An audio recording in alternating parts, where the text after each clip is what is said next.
5-ті 2-ге бөлгенде, яғни бөлгіштің 2 нешеге көбейткенде 5-ке жақын сан шығатынын тауып аламыз. Көбейту кестесі: 2-ні 1-ге өткенде 2, 2-ні 2-ге көбейткенде 4, 2-ні 3-ге көбейтсек 5 емес 6 болып кетеді. Ал бізге 5-ке дейінгі сан керек. Олай болса 2-ні 2-ге көбейткенде 4 тауып алдық. Тең 2. Енді қалай қалдық шығатын орындалу ретін көрсетемін. Мына 2 мен мына 2-ні 2-ге көбейткенде жаңа көбейту кестемізде 4 болды. Мінекей мына 4. Енді мына 4-ті, мына 5-тен мына 4-ті азайтамыз. 5-тен 4 азайтқанда 1-ге тең. 2 және 1 қалдық. Мінекей гуаштар барлығы 5-еу, әрқайсысы 2-2-ден бөлек қойғанда біреуі артық қалды. Яғни 2 және 1 қалдық. 5-ті 2-ге бөлгенде 2 және 1 қалдық. Енді баған түрінде көрсететін болсақ, 2-ні 2-ге көбейтеміз. 4, 5-тен 4 аламыз. Тең 1. 2 және 1. Енді бөлгендегі қалдықтың дұрыстығын тексереміз. 2 көбейту, 2 қосу, 1.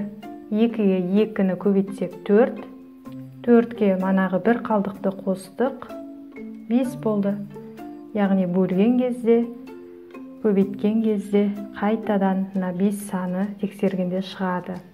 7-ні 2-ге бөлетін болсақ, яғни мына бөлгіш 2-ні нешеге көбейткенде 7-ге дейінгі, 7-ге жақын сан шығады.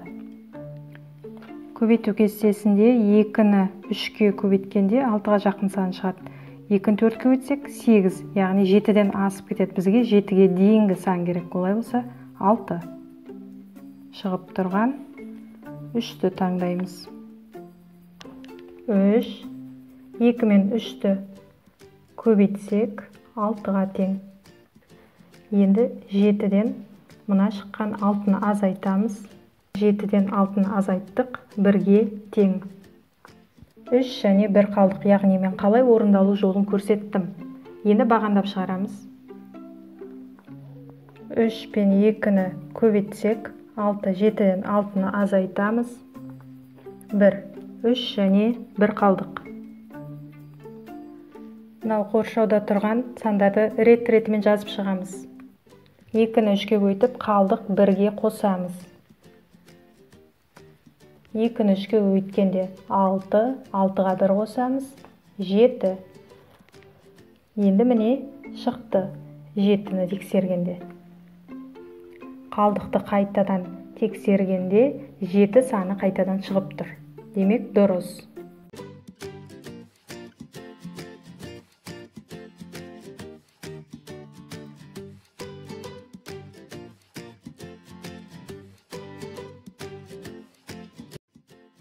Бөлу 3. Алдымен бұл сандардың қалай шыққанын, орындалу ретін көрсетейін. Мұнда бөлгіш 3, демек 3-ті нешеге көбейткенде 17-ге жақын сан шығады. Көбейту кестесін есімізге түсіреміз. 3-ті 5-ге көбейткенде 15 шығып тұр. 17-ге дейінгі сан осы. Демек 5-ті таңдаймыз.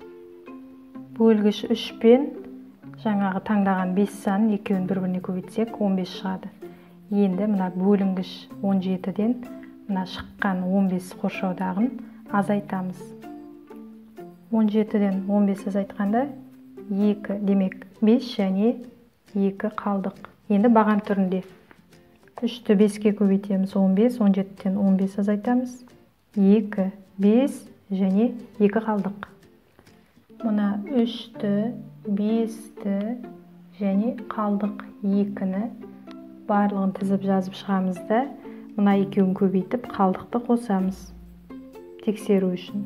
17-ні 3-ге бөлгенде 5 және 2 қалдық шықты. Енді осы сандар және қалдықты қосқанда қайтадан 17 шыға ма, соны тексереміз. 3-ті 5-ке көбейткенде 15, 15-ке 2 қалдықты қосқанда қайтадан 17 саны шығады. Неке тексердік, дұрыс екен. Міне 17 қарындаш. 17-ні 3-ке бөлгенде әрқайсысы 3-3-тен келіп тұр, бөлініп тұр. 1, 2, 3, 4, 5. 5 және 2 қалдық қарындаш қалды. 17-ні 3-ке бөлгенде 5 және 2 қалдық. 5-ті 8-ге бөлгенде бөлінгіш кіші сан, бөлгіш үлкен сан болғанда алдымен 0-ден береміз. 8-ді 0-ге көбейтсек 0, 5-тен 0 азайтсақ 5. 0 және 5 қалдық. 5-ті 8-ге бөлгенде 0 және 5 қалдық деп жақшаға жазамыз ішіне.